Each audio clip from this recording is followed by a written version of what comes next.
ಲೋಕಸಭೆ ಚುನಾವಣೆ ಮುಗಿದಿದೆ. ಒಂದು ರೀತಿ ಕರ್ನಾಟಕ ರಿಲೀಫ್ ಆಯಿತು ಅಂತ ಅಂದ್ಕೊಂಡಷ್ಟರಲ್ಲೇ ಇದೀಗ ವಿಧಾನ ಪರಿಷತ್ತಿನ ಚುನಾವಣೆಯ ಕಾವು ಜಾಸ್ತಿ ಆಗ್ತಾ ಇದೆ.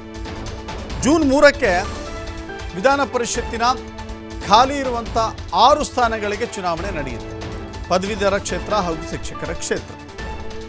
ಕಾಂಗ್ರೆಸ್ ನಾಯಕರಿಗೂ ಕೂಡ ಈ 6 ಸ್ಥಾನಗಳನ್ನು ಗೆಲ್ಲಲೇಬೇಕಾದಂಥ ಅನಿವಾರ್ಯತೆ ಕಾಡ್ತಾ ಇದೆ.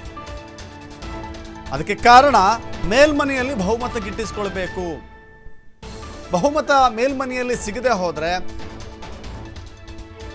ವಿಧಾನಸಭೆಯಲ್ಲಿ ಅಂಗೀಕೃತವಾದಂಥ ವಿಧೇಯಕಗಳು ಮೇಲ್ಮನೆಯಲ್ಲಿ ಬಿದ್ದು ಹೋಗುವಂಥ ಅಥವಾ ತಿರಸ್ಕೃತಗೊಳ್ಳುವಂಥ ಸಾಧ್ಯತೆ ಇರುತ್ತೆ. ಈ ಕಾರಣದಿಂದಾಗಿ ಮೇಲ್ಮನೆಯಲ್ಲೂ ಕೂಡ ಸಂಖ್ಯಾಬಲವನ್ನು ಹೆಚ್ಚಿಸಿಕೊಂಡ್ರೆ ವಿಧಾನಸಭೆಯಲ್ಲಿ ಅಂಗೀಕೃತವಾದಂಥ ವಿಧೇಯಕಗಳು ಸುಲಭವಾಗಿ ಮೇಲ್ಮನೆಯಲ್ಲೂ ಕೂಡ ಪಾಸ್ ಆಗ್ತವೆ.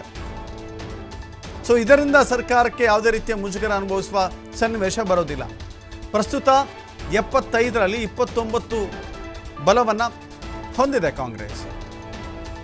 6 ಸ್ಥಾನ ಗೆದ್ದರೆ 35 ಸೀಟುಗಳಿಗೆ ಏರಿಕೆ ಆಗುತ್ತೆ. ಜೂನ್ನಲ್ಲಿ ಮತ್ತೆ ಕೆಲವರು ನಿವೃತ್ತಿ ಹಿನ್ನೆಲೆ ಕಾಂಗ್ರೆಸ್ಗೆ ಇದು ಲಾಭ ಅಂತ ಪರಿಗಣಿಸಲಾಗ್ತಾ ಇದೆ. ಸಂಖ್ಯಾಬಲವನ್ನು ಹೆಚ್ಚು ಮಾಡಿಕೊಂಡ್ರೆ ವಿಧೇಯಕಗಳನ್ನು ಸುಲಭವಾಗಿ ಪಾಸ್ ಮಾಡಿಕೊಳ್ಬೋದು. ಹೀಗಾಗಿ ವಿಧಾನ ಪರಿಷತ್ ಚುನಾವಣೆಗೆ ಅತ್ಯಂತ ಹೆಚ್ಚಿನ ಆಸ್ಥೆಯನ್ನು ವಹಿಸ್ತಾ ಇದ್ದಾರೆ ಸಿಎಂ ಹಾಗೂ ಡಿ ಸಿ ಎಂ.